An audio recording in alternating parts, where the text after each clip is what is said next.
Halo semua, kami dari kelompok 2 Manajemen Keuangan Daerah akan menyajikan materi mengenai estimasi pendapatan. Jadi nih teman-teman, dalam bab ini kami akan membahas mengenai anggaran, di mana anggaran merupakan hal yang penting atau esensial sekaligus merupakan instrumen yang paling penting di organisasi sektor publik.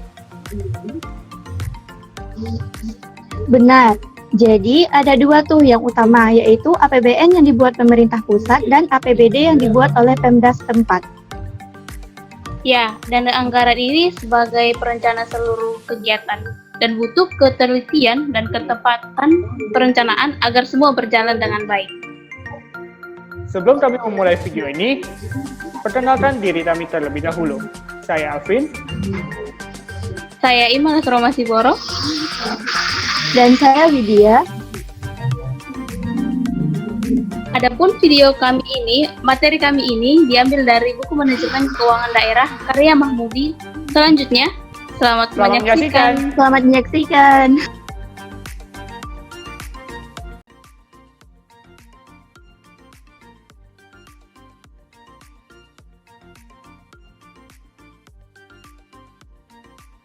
Teknik perakiraan pendapatan. Terdapat dua teknik perakiraan pendapatan, yaitu teknik kualitatif dan teknik kuantitatif. Yang pertama, teknik kualitatif. Teknik ini terdiri dari teknik Delphi dan teknik judgment.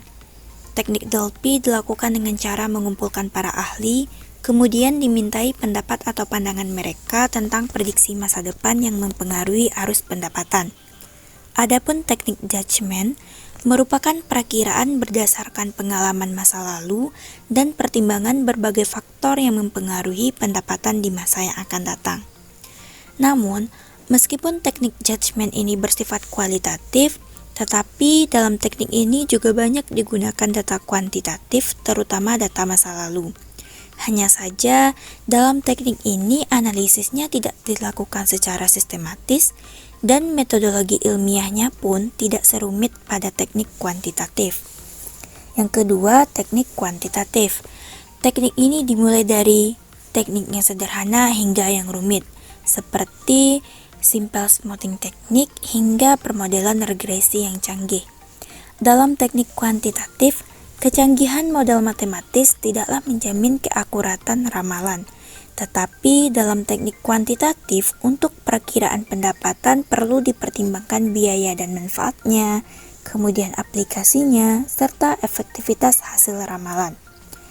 Tentunya sebelum teknik perakiraan ditentukan, maka ada beberapa hal yang harus diperhatikan.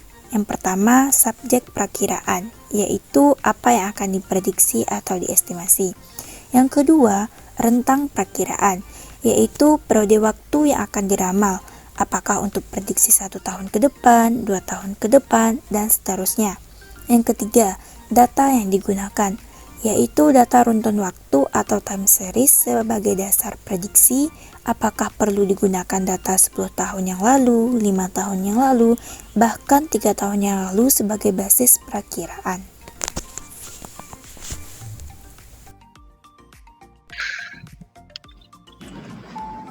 Selamat pagi teman-teman. Pada hari ini saya Alvin, saya akan menjelaskan mengenai Simple Moving Average sebagai salah satu teknik forecasting yang telah dipaparkan oleh saudari Widya sebelumnya. Jadi yang pertama, Simple Moving Average merupakan teknik perakiraan yang cukup sederhana dan paling mudah digunakan. Dengan teknik ini kita memprediksi pendapatan tahun depan dengan berdasarkan perhitungan rata-rata pendapatan periode yang ada pada sebelumnya, atau juga bisa disebut dengan ramalan. Jadi pada kali ini Simple Moving Average itu dapat dihitung dengan bantuan Microsoft Excel, yaitu dengan add-ins adalah Analysis Toolpack yang sebelumnya juga harus kita install dari menu settings yang ada di Microsoft Excel. Langsung saja saya akan paparkan. Baik, jadi di teknik forecasting atau Simple Moving Average ini yang pertama harus kita install terlebih dahulu. Caranya adalah dengan melalui menu file, ini bagi Microsoft Office 2016. Ya, jadi bagi Microsoft Office 2016 atau 2013 ataupun 2019 yang saya pakai 2019 dapat melihat menu options. Jadi melalui menu options ini nanti dapat dilihat ada add-ins, dan di sini lewat Go, Manage Extra Add-ins, Go, silakan diinstal terlebih dahulu Analysis Toolpath, lalu klik OK. Nanti di sini akan keluar menu di data, yaitu adalah Analyze Data Analysis. Jadi di teknik forecasting ini dihitung melalui jumlah tahun ganjil. Tetapi cara perhitungannya yang pertama adalah dengan memasukkan data, atau dapat dilihat pada buku Manajemen Keuangan Daerah karya Mahmudi, yang itu pada halaman 35, di mana memasukkan data pendapatan. Ini dia pendapatan kita. Kemudian pilih menu, jangan lupa klik ini data analisis. Oke, di data analisis jangan lupa untuk di blok semuanya. Ya, setelah di blok jangan lupa klik data analisis. Lalu kita masuki moving average. Di moving average input range-nya adalah F6 sampai F12, yaitu 2000 sampai 2006. Kemudian untuk output range itu pastikan di sebelahnya langsung.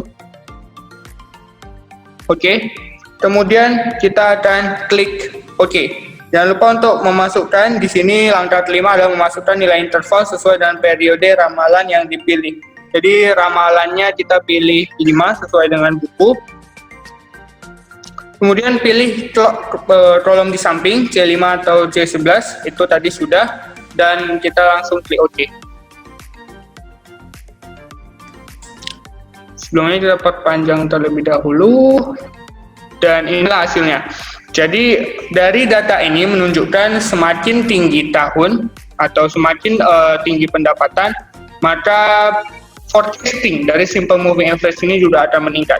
Tetapi sebenarnya acuan ini belum mampu untuk dapat sesuai dengan kenyataan yang ada. Karena dapat kita lihat tahun 2006 itu kenyataannya, realisasinya itu tahun 2006 adalah sebesar 445 miliar. Sedangkan prediksinya atau forecastingnya itu hanya sekitar 405 miliar 200 juta. Jadi walaupun hasil ini belum cukup memuaskan, tetapi setidaknya dia menggunakan prediksi dari tahun-tahun sebelumnya, sehingga dapat dilihat jika kurvanya linier atau menaik, maka hasil yang akan ditampilkan, yang ditunjukkan juga akan meningkat sesuai dengan prediksi, sesuai dengan realisasi yang telah ada sebelumnya. Demikian, selanjutnya kita akan memasuki metode exponential smoothing yang juga tak kalah menarik dan juga akan dipaparkan oleh Ima, dan kali ini hasil dari prediksinya juga akan lebih bagus dari yang ini. Silakan Ima.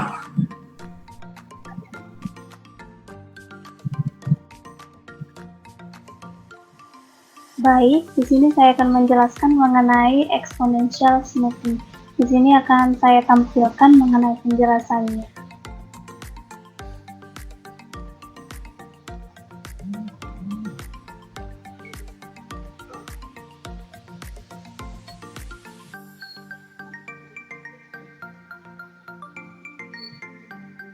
Oke, ini adalah penjelasan mengenai exponential smoothing.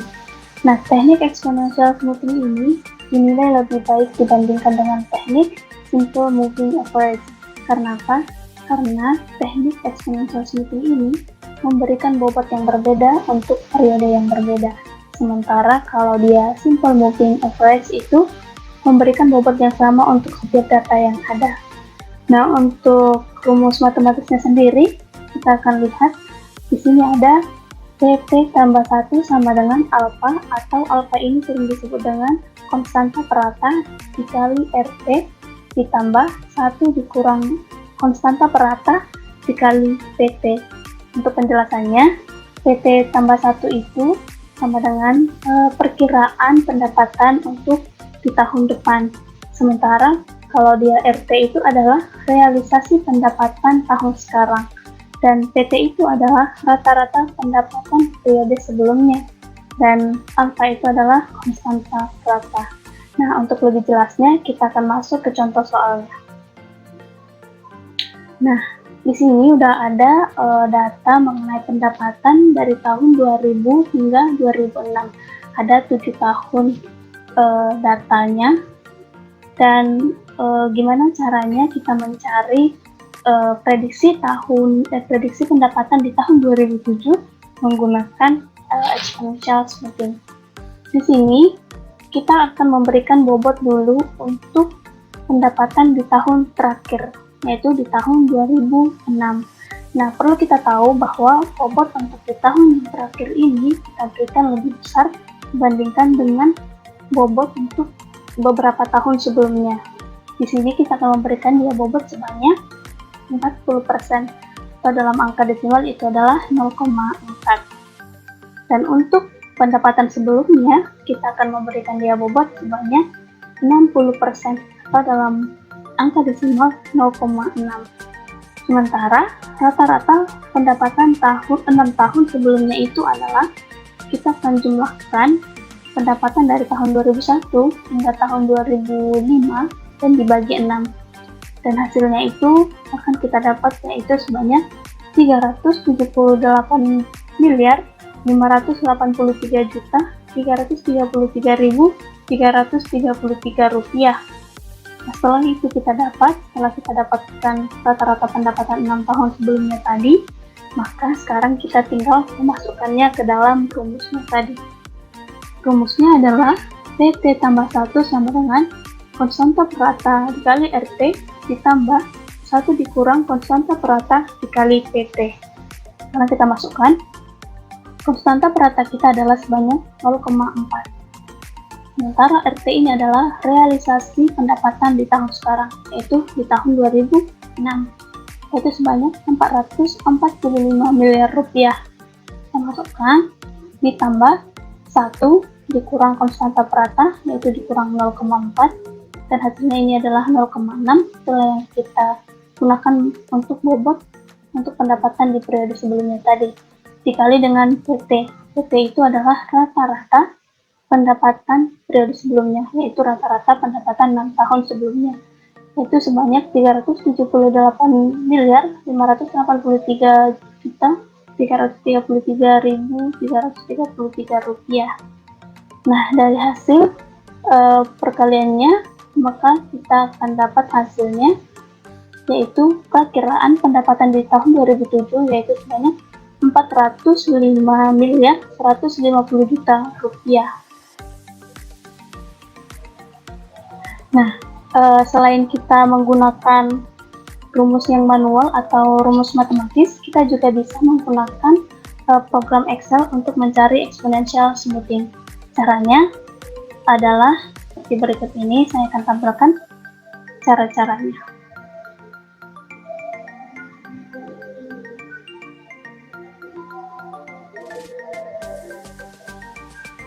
Nah, di sini udah ada data, yaitu data yang kita gunakan juga tadi untuk menghitung exponential smoothing dengan cara yang manual. Sini, ini adalah data-data dari tahun 2001 ke tahun 2006. Sekarang kita akan pindahkan dulu ke sheet yang baru ya.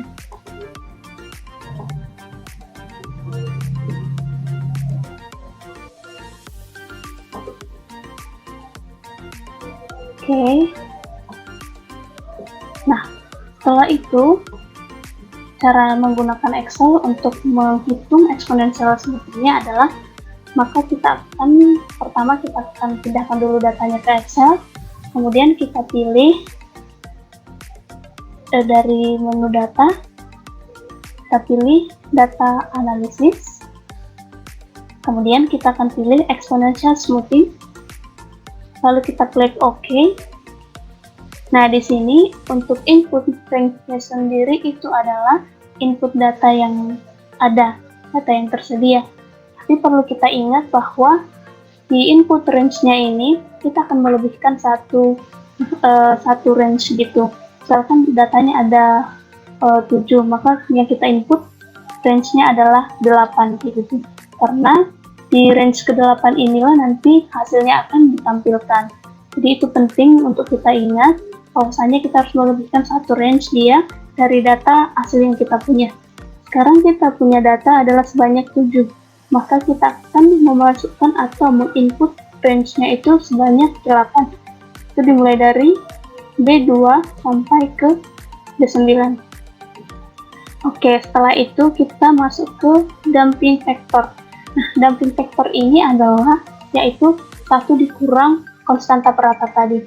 Kita menggunakan konstanta perata sebanyak 0,4. Maka 1 dikurang 0,4 itu adalah 0,6. Itu yang kita gunakan tadi untuk bobot di tahun di pendapatan periode sebelumnya, yaitu 0,6.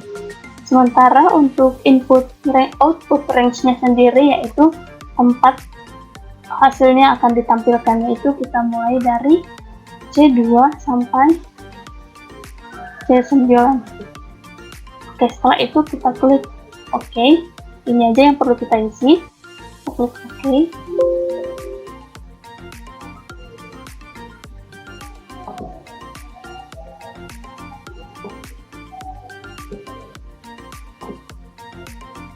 Oke, ini dia hasilnya, teman-teman. Kita akan ubah dulu dia ke bentuk yang lebih mudah dibaca, angka yang lebih mudah dibaca.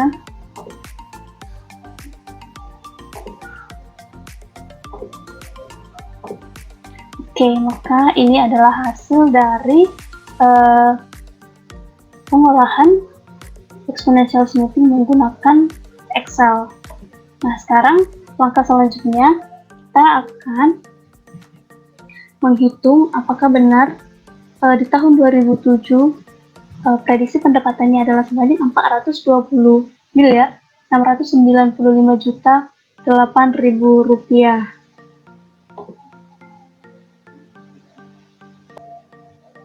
Nah, kita akan membuktikan apakah data atau hasil yang kita dapatkan melalui Excel tadi benar adanya atau sesuai dengan rumus matematis yang diberikan. Kita akan membuktikannya. Kita akan kembali ke tadi kita sudah memperoleh bahwa prediksi pendapatan pada tahun 2007 adalah sebanyak 420 miliar 695 juta 8.000 rupiah. Nah, kita akan coba uji kembali apakah itu benar atau ada perbedaan. Kita masukkan rumusnya tadi bahwasanya ini adalah 0,4 sama dengan 0,4 dikali pendapatan terakhir, yaitu pendapatan di tahun 2006 sebanyak 445 miliar rupiah ditambah dengan 1 dikurang 0,4 yaitu 0,6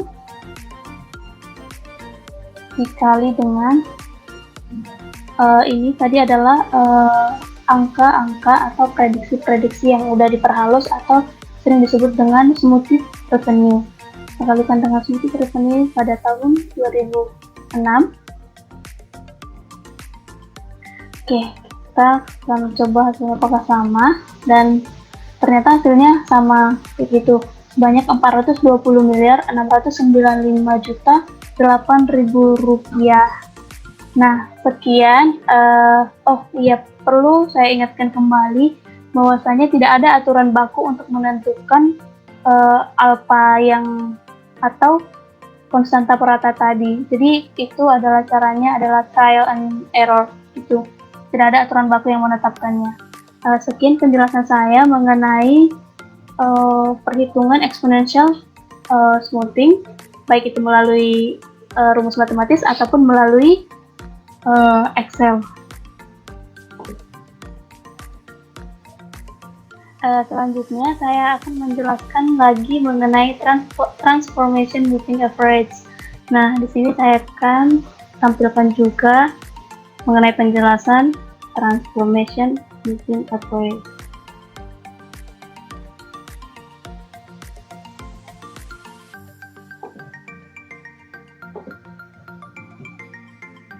Nah, transformation moving average itu merupakan teknik perakiraan dengan melihat kecenderungan atau tren dari data masa lalu. Jadi, jika tren atau kecenderungan datanya meningkat, maka ada kemungkinan atau otomatis perakiraan pendapatan di masa yang akan datang juga akan meningkat. Sebaliknya, jika trennya menurun, maka perakiraan untuk pendapatan di masa yang akan datang itu juga akan menurun kayak gitu. Jadi, teknik Transformation Moving Average atau TMA ini dilakukan dengan cara menghitung perubahan pendapatan tahun T dikurangi pendapatan tahun T kurang 1 atau pendapatan tahun sebelumnya. Gitu. Kemudian, selanjutnya dihitung rata-rata penambahan pendapatan selama periode tertentu atau delta P. Prediksi pendapatan tahun depan dihitung dari pendapatan tahun sekarang ditambah rata-rata pendapatan. Nah, secara matematis dapat dituliskan sebagai berikut, yaitu EP P tambah 1 sama dengan PT tambah delta P, di mana EP tambah 1 itu adalah estimasi pendapatan tahun depan, yaitu T tambah 1, sementara PT itu adalah pendapatan tahun sekarang, dan delta P itu adalah rata-rata perubahan pendapatan. Nah, kita akan langsung ke contoh soal ya. Nah, di sini juga udah ada data-datanya sama data yang tadi, dari tahun 2000 sampai tahun 2006. Di sana ada ditampilkan juga pendapatannya.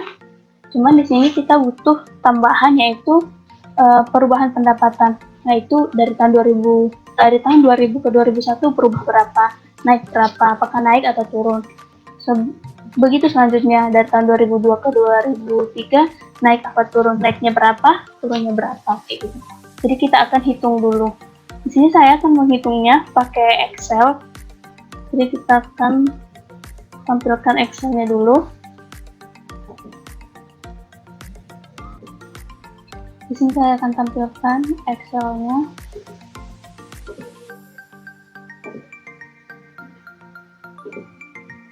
Nah, ini kita hapus dulu.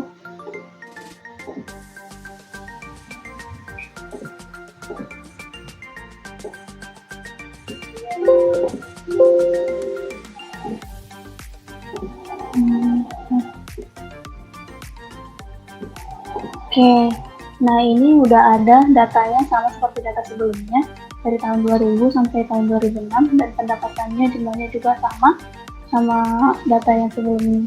Di sini kita yang perlu cari adalah perubahan pendapatan.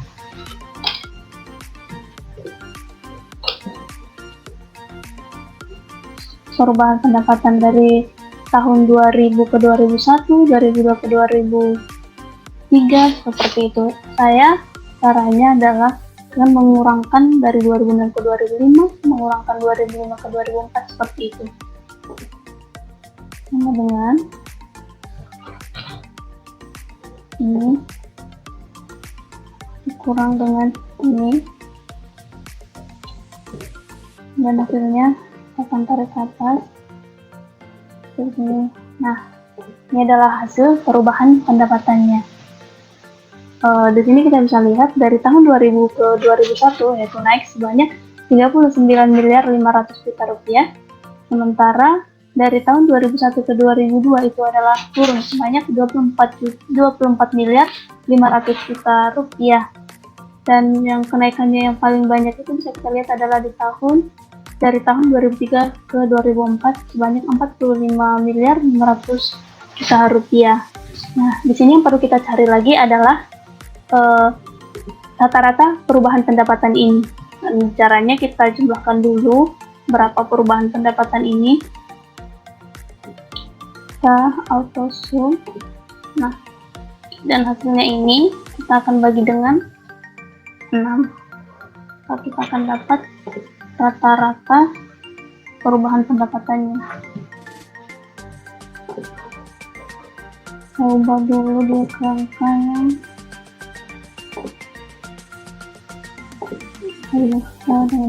Oke. Dan rata-rata perubahan pendapatannya adalah sebanyak 19.919.666.667 rupiah. Nah, selanjutnya kita akan memasukkannya ke dalam rumus. Rumusnya adalah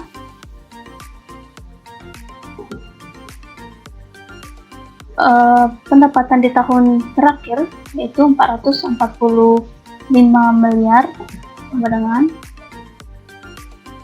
pendapatan di tahun terakhir ditambah dengan rata-rata perubahan pendapatan periode sebelumnya. Itu rata-ratanya yaitu ini.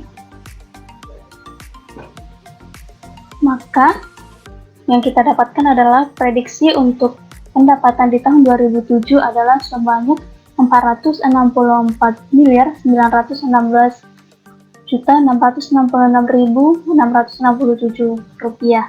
Inilah prediksi untuk pendapatan di tahun 2007. Nah, sekian penjelasan mengenai simple moving average dari Excel maupun dari rumus matematis. Atas perhatiannya, saya ucapkan terima kasih.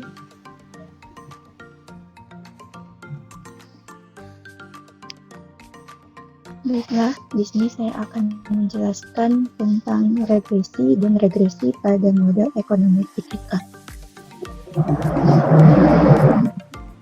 Pada dasarnya, regresi mirip dengan transformation moving average, yaitu sama-sama merupakan teknik tren. Untuk memprediksi pendapatan menggunakan teknik regresi, kita harus mengetahui persamaannya terlebih dahulu, yaitu Y sama dengan A ditambah X, di mana Y sama dengan estimasi pendapatan, X sama dengan tahun, A sama dengan pendapatan dasar atau basic revenue, dan D sama dengan perubahan pendapatan sebagai akibat dari perubahan periode pendapatan.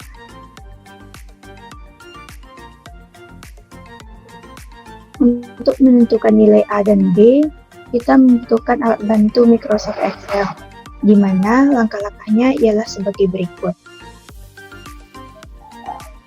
Langsung saja kita buka laman Excel.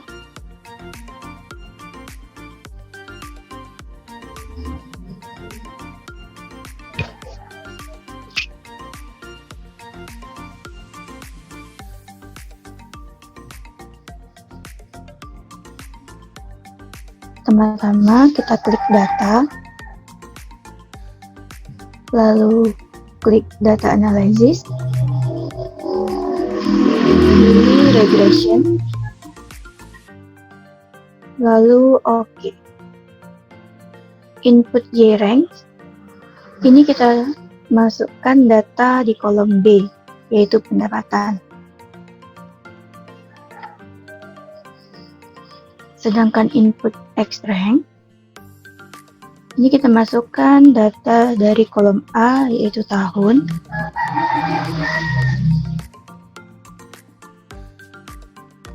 Dikarenakan saya tidak memasukkan label tahun dan pendapatan, maka label di sini tidak perlu dicentang.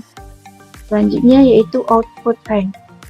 Output rank itu tempat di mana hasil regresi akan ditampilkan.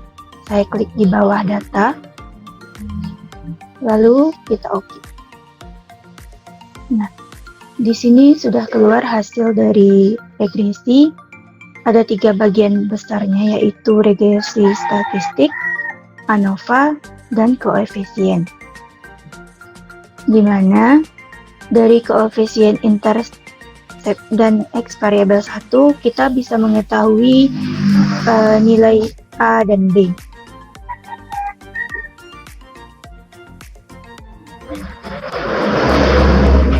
Intercept dilambangkan dengan nilai A dan X variabel 1 dilambangkan dengan nilai B.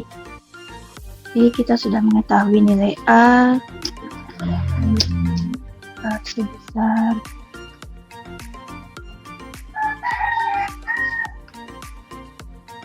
dan nilai B sebesar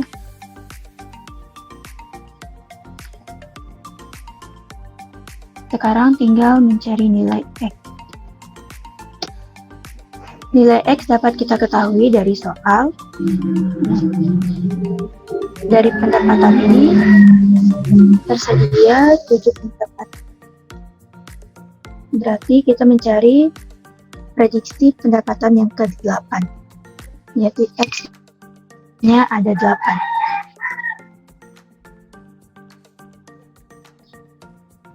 X-nya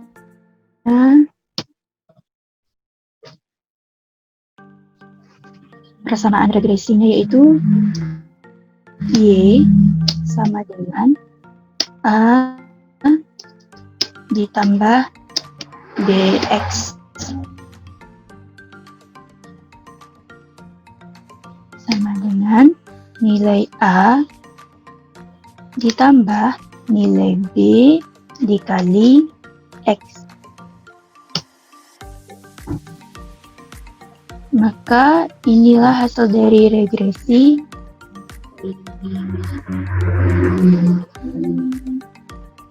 ada contoh soal regresi biasa.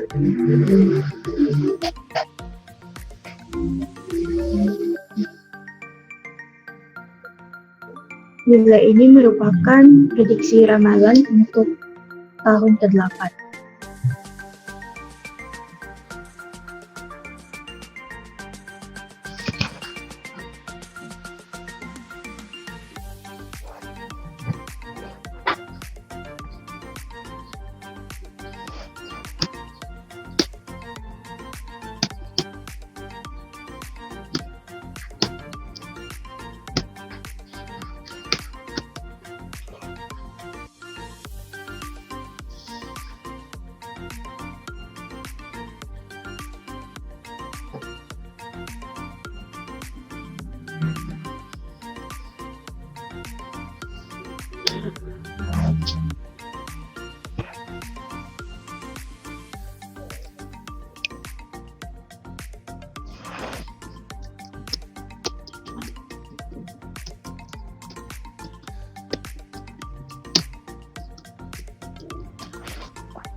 Selanjutnya, saya akan menjelaskan tentang regresi dengan model ekonometrika. Regresi ini juga digunakan untuk memprediksi pendapatan tahun yang akan datang dengan tidak hanya menggunakan satu variabel saja, tetapi memasukkan variabel-variabel yang berpengaruh terhadap pendapatan. Misalnya, variabel pertumbuhan penduduk, pendapatan per kapita, inflasi, dan pertumbuhan ekonomi. Lain halnya dengan regresi sederhana. Regresi sederhana cuma ada satu variabel, yaitu X1. Kalau pada regresi dengan model ekonometrika ini ada X1, X2, X3, dan seterusnya. Berikut persamaan dari regresi dengan model ekonometrika, yaitu Y sama dengan A ditambah B1 kali X1 ditambah B2 kali X2 ditambah BI kali XI, di mana Y sama dengan perakiraan pendapatan tahun lalu, A sama dengan atau Bayesian revenue,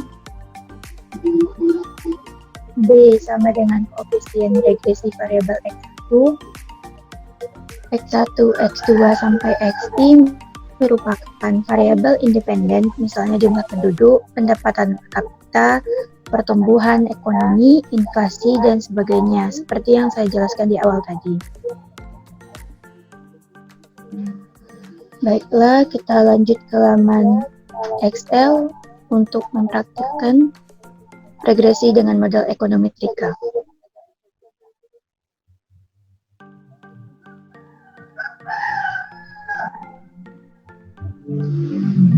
Di sini sudah tertera pendapatan dari beberapa toko yang dilengkapi dengan harga dan berapa permintaan barang.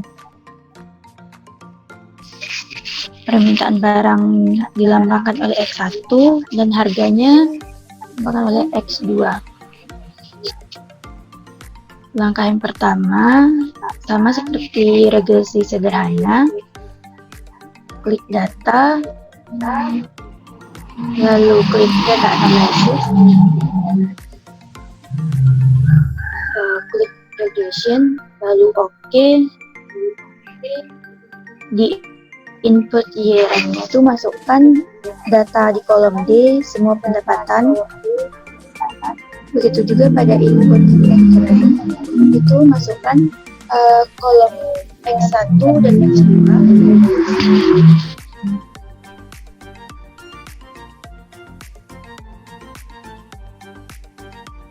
Karena saya tidak mengikut sertakan X1, X2 pendapatannya, maka labelnya ini tidak perlu dicentang. Lanjut ke output rank, di mana hasil regresi ini akan ditampilkan.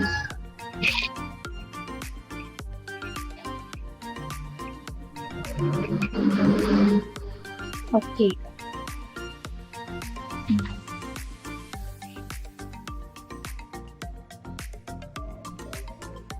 Ini sudah ada hasil dari regresi ekonometrika, di mana tampak jelas perbedaannya dengan regresi sederhana. Di sini ada variabel X1 dan variabel X2.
Ada residual plot variabel X1, X2,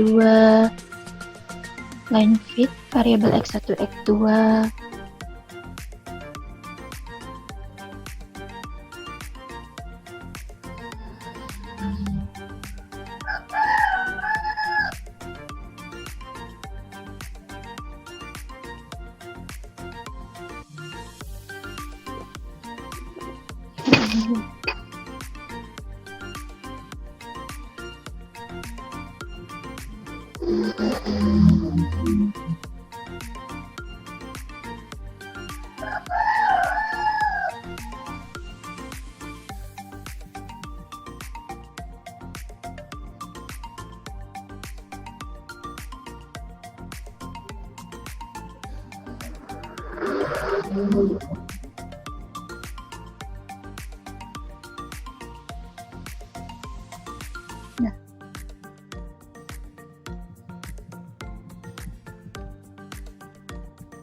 Langkah selanjutnya, kita masukkan persamaan dari regresi dengan model ekonometrika. Y sama dengan A ditambah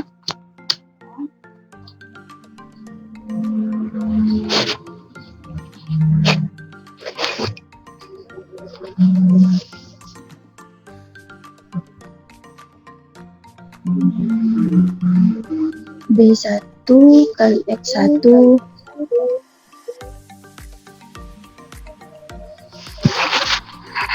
B 1 kali X1 tambah B2 kali X2. Kita sudah mendapatkan nilai A X1, X2-nya, serta B1 dan B2. A sebesar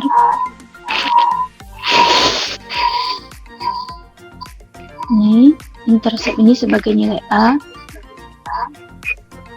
Kita copy.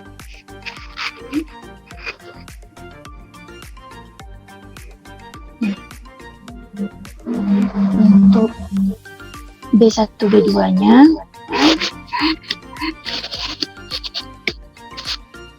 B1, B2,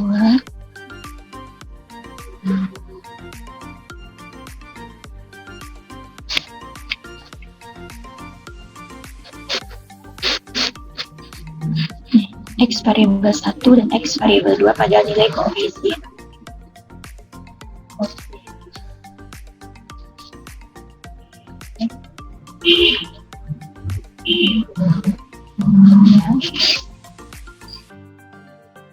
Untuk nilai X1 dan X2-nya,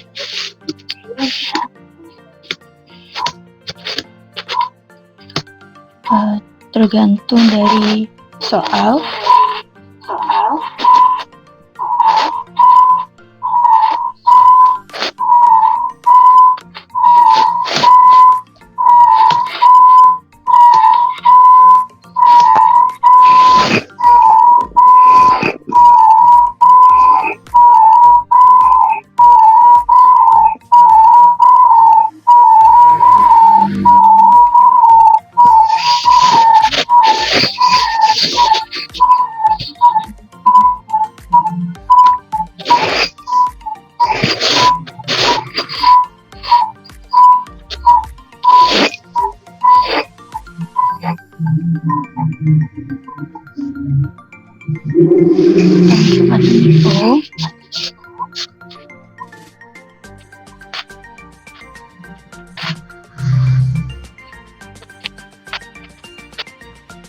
B.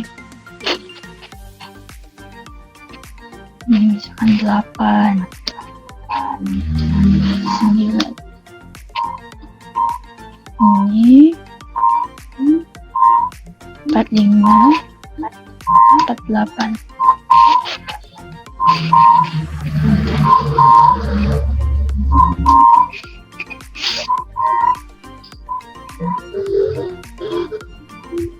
Oke, untuk alamat toko O, X1-nya 8, X2-nya 45.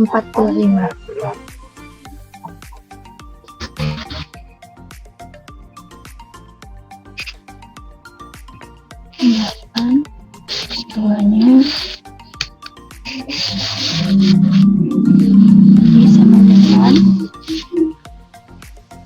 A ditambah B1 kali X1 tambah B2 kali X2.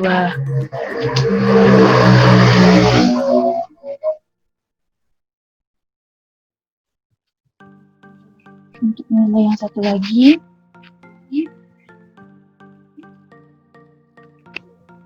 toko P, nilai X1-nya 9 dan nilai X2-nya 48. 9.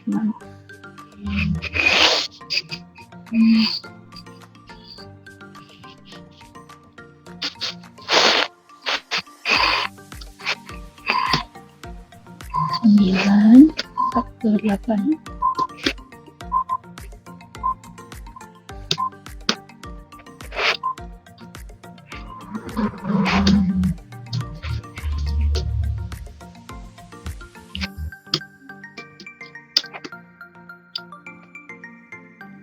Sama dengan A ditambah B1 kali X1 tambah B2 kali X2.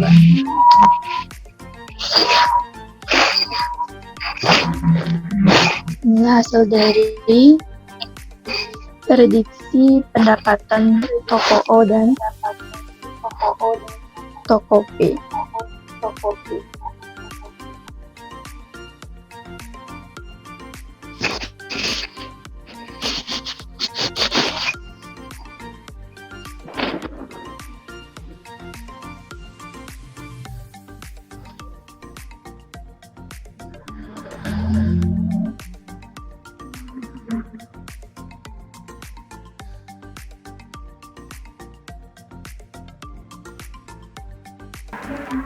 Menilai akurasi prediksi. Untuk menilai keakuratan berbagai teknik perakiraan dapat dilakukan dengan menghitung persentase kesalahan peramalan, yaitu Absolute Percentage Error atau APE dan Mean Absolute Percentage Error atau MAP. APE dan MAP mengukur perbedaan antara nilai perakiraan dengan hasil yang sesungguhnya terjadi. Perbedaan yang terjadi diambil nilai absolutnya, sehingga angkanya akan selalu positif. Semakin kecil nilai APE, berarti semakin baik keakurasian teknik perakiraan yang digunakan. Secara matematis, APE dapat dituliskan sebagai berikut. APE sama dengan nilai absolut dari prediksi dikurang hasil sesungguhnya dibagi dengan hasil sesungguhnya. Karena nilai APE yang diabsolutkan, maka APE tidak dapat menunjukkan apakah terjadi perakiraan lebih atau overestimate, ataukah perakiraan kurang atau underestimate. Oleh karena itu, untuk memperkuat penilaian keakuratan teknik prediksi, selain menghitung APE, juga perlu dihitung MAP. MAP merupakan rata-rata APE dari beberapa periode. Semakin kecil MAP, maka semakin akurat teknik perakiraan yang digunakan.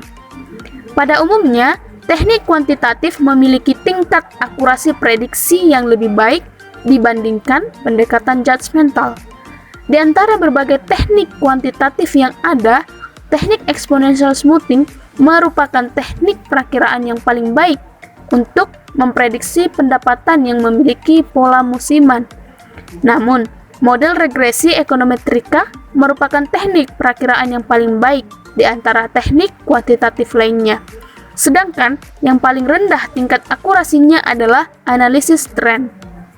Perlu diperhatikan bahwa tingkat akurasi perakiraan memiliki hubungan terbalik dengan banyaknya periode ramalan. Semakin lama periode yang diramalkan, maka semakin besar penyimpangan peramalannya. Hal ini karena dipengaruhi oleh faktor lingkungan ekonomi di masa yang akan datang yang tidak pasti, dan tidak semua faktor ekonomi yang diperhitungkan dalam persamaan matematis perakiraan. Permasalahan perakiraan pendapatan di sektor publik. Permasalahan yang terkait dengan urgensi perakiraan pendapatan di lingkungan organisasi sektor publik biasanya dipengaruhi oleh beberapa faktor, antara lain ada faktor teknis, ekonomi, administratif, dan peran legislatif. Kita akan bahas satu persatu. Pertama, faktor teknis. Faktor teknis terkait dengan penggunaan teknik perakiraan yang paling tepat yang dapat dikuasai oleh pegawai pemerintah dan ketersediaan data yang memadai. Termasuk dalam faktor teknis ini adalah kualitas sumber daya manusia yang melakukan tugas membuat perakiraan pendapatan, pengalaman, serta pelatihan perakiraan pendapatan untuk staf di bidang anggaran sangat penting untuk memperbaiki kualitas perakiraan. Kedua, faktor ekonomi. Faktor ekonomi terkait dengan turbulensi dan ketidakpastian ekonomi yang mempengaruhi perakiraan pendapatan. Ketiga, ada faktor administratif.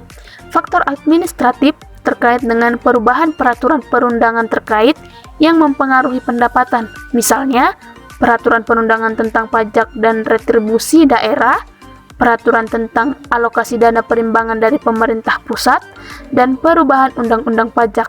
Dan yang terakhir ada faktor peran legislatif.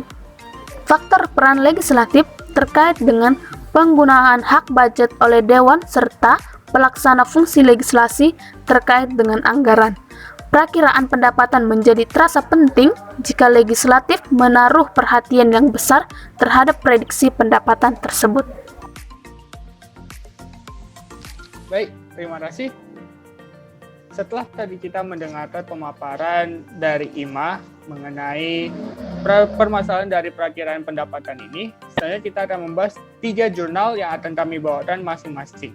Yaitu yang pertama dari saya sendiri, yaitu mengenai perbandingan metode moving average untuk prediksi hasil produksi kelapa sawit. Saya akan tampilkan slide-nya, yaitu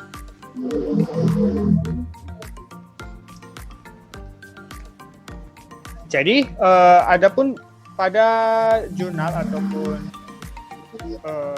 pada tampilan layar ini merupakan jurnal dengan judul perbandingan metode moving average untuk prediksi hasil produksi kelapa sawit. Jadi jika sebelumnya membahas mengenai bagaimana moving average ataupun metode perkiraan ini digunakan untuk mengestimasi pendapatan, kali ini kita hitung untuk memprediksi potensi atau dari hasil produksi kelapa sawit. Jadi yang jurnal ini dibuat oleh Surya Agustian dan Heru Wibowo dari Fakultas Sains dan Teknologi Universitas Islam Negeri Sultan Syarif Qasim Riau. Jadi dari abstraknya ini dia menjelaskan bagaimana kelapa sawit itu menjadi sebagai salah satu produk utama di Provinsi Riau.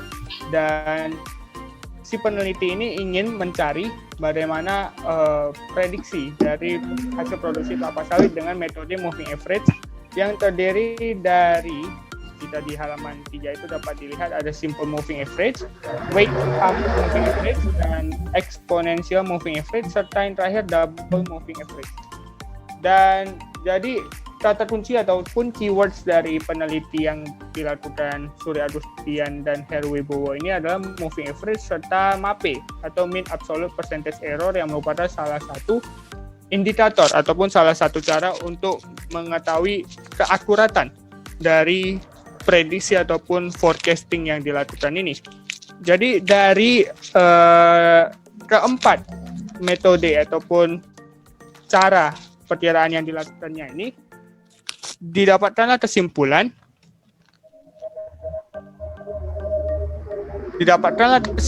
bahwa metode moving average ini terdapat berbagai varian, tetapi MAPE dari WMA, weight moving average ini adalah yang paling kecil dibandingkan ketiga yang lainnya.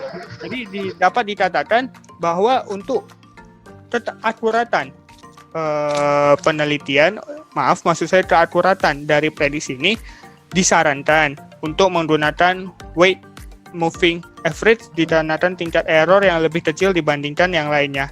Jadi dapat dibaca juga untuk kebutuhan real di lapangan, kita juga dapat memadukan prediksi moving average berdasarkan pergerakan data point horizontal dengan metode pergerakan vertikal atau time step tahunan. Adapun dari penelitian ini dilakukan secara time series selama 5 tahun. Itu saja jurnal dari saya. Coba kita lihat dulu dari saudari Ima Lasroma. Oke, baik. Sekarang saya akan menjelaskan sedikit mengenai jurnal saya. Di sini saya akan tampilkan jurnal yang saya bahas. Nah, judul jurnal yang saya bahas ini adalah efektivitas penggunaan metode exponential smoothing pada peramalan produk.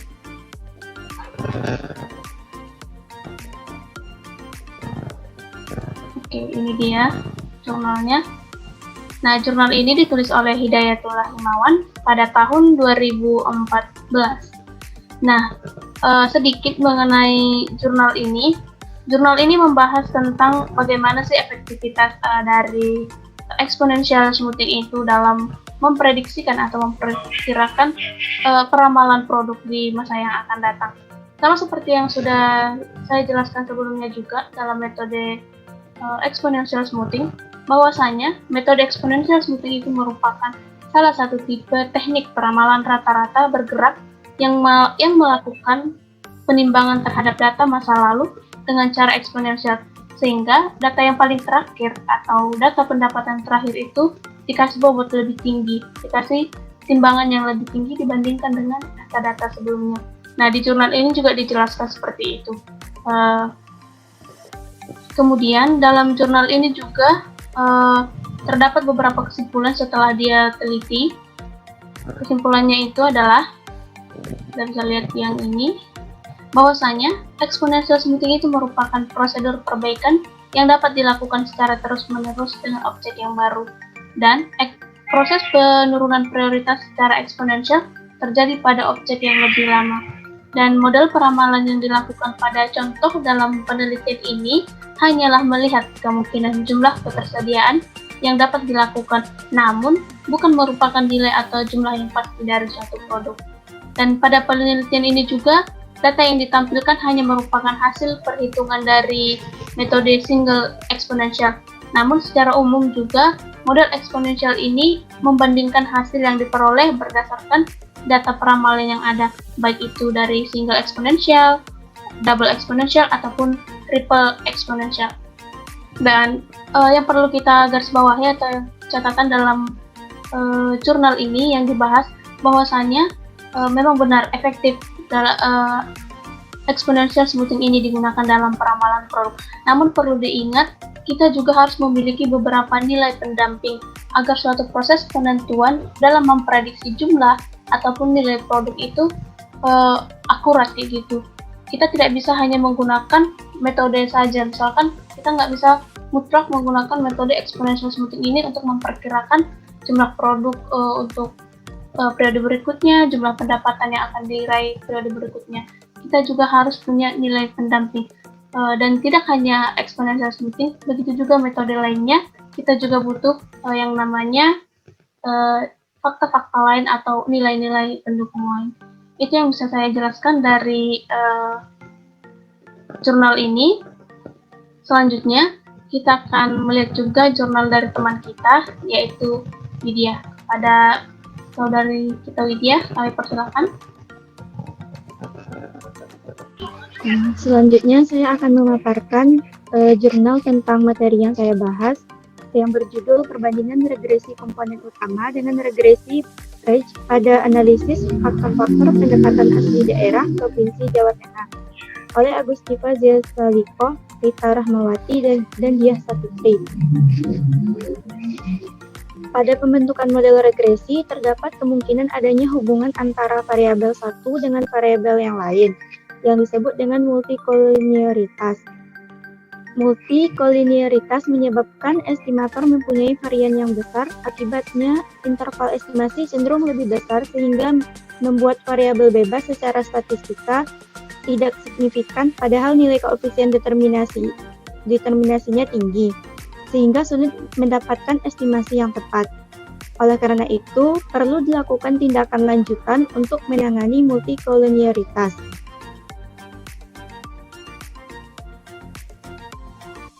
Selanjutnya, analisis regresi berganda.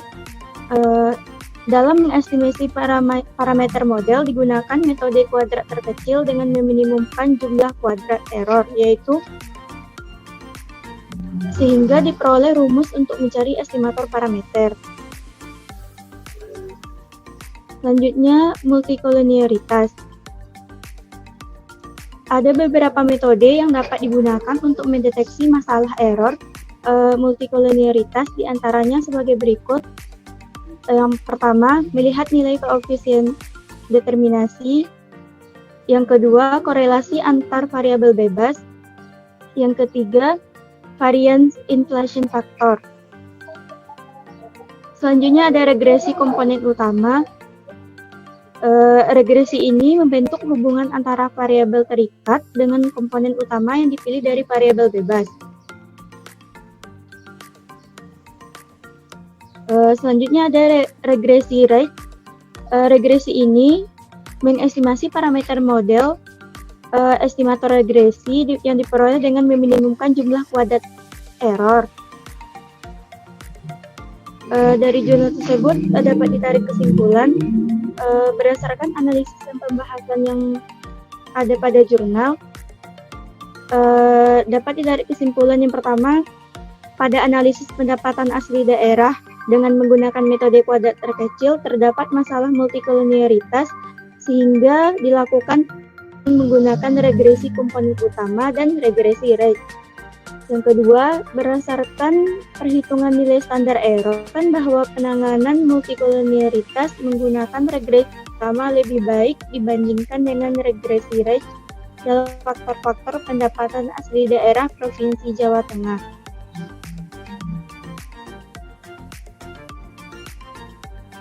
Baik, setelah tadi pembahasan mengenai jurnal, selanjutnya kami bertiga akan membawakan mengenai berita-berita teraktual dari segi estimasi pendapatan bab 3 buku MKD, buku Manajemen Keuangan Daerah karya Mahmudi ini. Jadi berkaitan dengan anggaran, akhir-akhir ini baru saja nih teman-teman, Bu Sri Mulyani mengatakan bahwa kita pasti masuk dalam jurang resesi, di mana resesi ini adalah bisa dikatakan sebagai perlambatan ekonomi, di mana pertumbuhan ekonomi bukan turun, tetapi memang sudah berada di zona di bawah 0% nih guys. Iya sih, Pin. Aku juga baca-baca berita gitu. Ternyata untuk tahun ke depan, untuk tahun 2021, itu defisit anggaran kita juga akan diperlebar gitu, yang dari 5,5 menjadi 5,7 sehingga itu naik 2%. Dan aku mikirnya kayak gini, untuk apa sih itu dinaikkan gitu nggak sih, Wei? Kalau Widya gimana nih, Wid?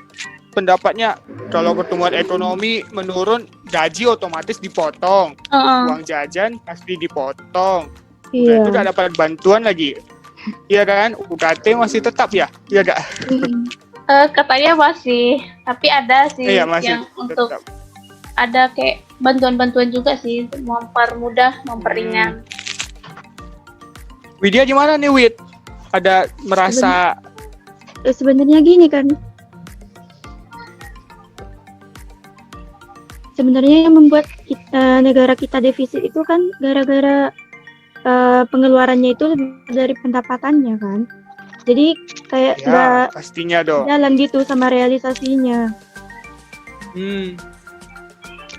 Emang apa sih yang sebenarnya itu ya kan? Kok bisa yang ternyata yang terencana berbeda sama dengan realisasi? Emang kenapa sih? Kalau aku mikirnya ya, kenapa ya? Karena dipengaruhi situasi dan kondisi sih.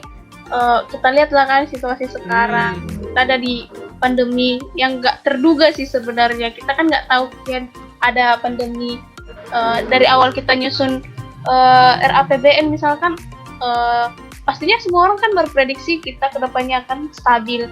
Ternyata di tengah jalan nggak stabil. Semuanya berharap untuk yang terbaik semua gitu berharap ya kan? dalam good condition. Nyatanya this is an unexpected. Akhirnya berubahlah dia. Jadi dari yang direncanakan miring kayak gitu, nggak melenceng lah sedikit. Udah nggak sedikit sih. Katanya ini hingga akhir Agustus nih defisit APBN capai 500,5 triliun nih. Iya, gimana nih? Ayo. Bukan angka yang kecil ya. Iya, 500,5 triliun udah bisa beli bakso berapa bungkus ya kan? Kayaknya satu Sumatera ketutup ya kan? Iya, bukan satu Sumatera lagi. Udah bisa untuk makan berapa tahun ya kan? 3 keturunan lewat. Iya, udah bisa bayarin utang-utang tetangga juga ya kan? Terus defisit APBN ini setara dengan 48,2% dari target yang tertuang dalam Perpres 72 tahun 2020 sebesar 1.039,2 triliun. Iya benar sih, tapi aku yang baca dari beritanya juga ya, kenapa sih dia bisa defisit? Ternyata yang apalagi dia di bagian pajak ya, hingga sekarang masih sekitar 50, masih sekitar berapa tadi aku baca ya, 50-an% gitu lah, masih setengah kayak gitu. Padahal ini sudah di bulan Hanya tuh. itu untuk pembayaran pajak, Vin. Oh, Belum semua gitu bisa bayar pajak, masih setengah dari yang ditargetkan kayak gitu. Padahal ini sudah di bulan, udah di penghujung September, bentar lagi udah masuk ke tahun 2021. udah masuk bulan baru nih. Oh, Bulan baru dulu dong, Januari 2021 dulu. ya bentar lagi kok, Vin. Walaupun orang pada berharap ya kan, banyak tuh di Twitter bilang, tolong dong untuk buku tahun 2020 ya kan. Nah, betul. Dan ternyata masih banyak Iya. ternyata yang belum bayar pajak, sehingga dari targetnya masih hanya setengah kayak gitu. Jadi itu sih juga ngaruh sih rasaku untuk kenapa defisit kayak gitu. Kalau menurut Widya gimana nih, Wid? Ayo deh, tadi kok diam-diam wae.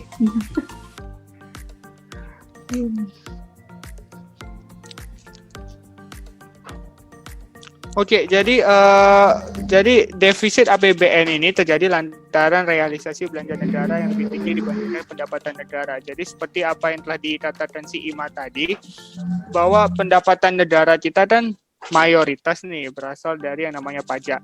Cuma ya dikarenakan pandemi, selain itu juga banyak kebebasan yang dibuat oleh pemerintah demi memicu menggeliatnya ekonomi ini kembali. Banyak stimulus-stimulus yang harus dilakukan oleh pemerintah sebagai regulator agar meyakinkan para investor sekaligus para perusahaan nih agar dapat terus bertumbuh dan juga sekaligus ingin terus menetap di Indonesia ini. Selain itu, akibat dari pandemi ini juga sih dikarenakan ya banyak bantuan sosial atau bansos yang harus dikirimkan agar masyarakat tetap dalam keadaan sehat sebagaimana yang telah dikatakan bahwa kesehatan tetap lebih diutamakan dibandingkan ekonomi. Kalau menurut kalian bantuan-bantuan itulah itu enggak dananya itu dari mana? Itu emang dari negara kita atau ada pinjaman gitu? Enggak nanti Kalau Kalau- aku mikirnya itu pastinya kan memang dari negara kan udah dianggarkan ke sana kayak gitu kan, karena ini kan keadaannya tiba-tiba. Cuman sumbernya itu apakah itu memang kayak istilahnya bisa disebut kas negara nggak sih atau dipinjam, itu aku masih kurang apa ya, masih kurang mendalami lah istilahnya. Aku belum paham betul itu yang dipinjam atau memang ada kas dulunya di negara, sehingga ketika terjadi situasi seperti ini itu bisa digunakan kayak gitu. Tapi pastinya aku belum tahu ya, weh. Oke, jadi beberapa akhir ini kan sering keluar tuh SBN, Ori, kadang waktu itu keluar suku syariah, itu juga ada SBSN. Itu merupakan salah satu cara pemerintah supaya menarik uang, istilahnya menarik pinjaman dari masyarakat yang berlebihan dananya. Jadi salah satunya itu. Tetapi akibat itu juga lah biasanya rasio utang kita meningkat. Itu kan termasuk utang. Namanya obligasi itu kan surat utang atau bond. surat. Iya, untuk menanggapi yang dibilang Alvin tadi ya sedikit gitu, untuk menarik dana dari masyarakat. Cuman untuk kondisi yang seperti ini mungkin itu kayak kemungkinan kecil ya kan, karena ini kan lagi pandemi gitu, kayak istilahnya boro-boro gitu, orang berlebih gitu, malah pun orang jadi banyak yang kurang kayak gitu. Tapi nggak semua sih, ada memang kayak yang lebih. Tapi mayoritasnya tuh kurang. Iya, banyak yang kurang sih. Tapi jangan salah loh, biasanya siap pandemi belum panas ya kan, masih pandemi bahkan orang banyak sibuk liburan juga loh. Iya juga sih sebenarnya. Itu sebenarnya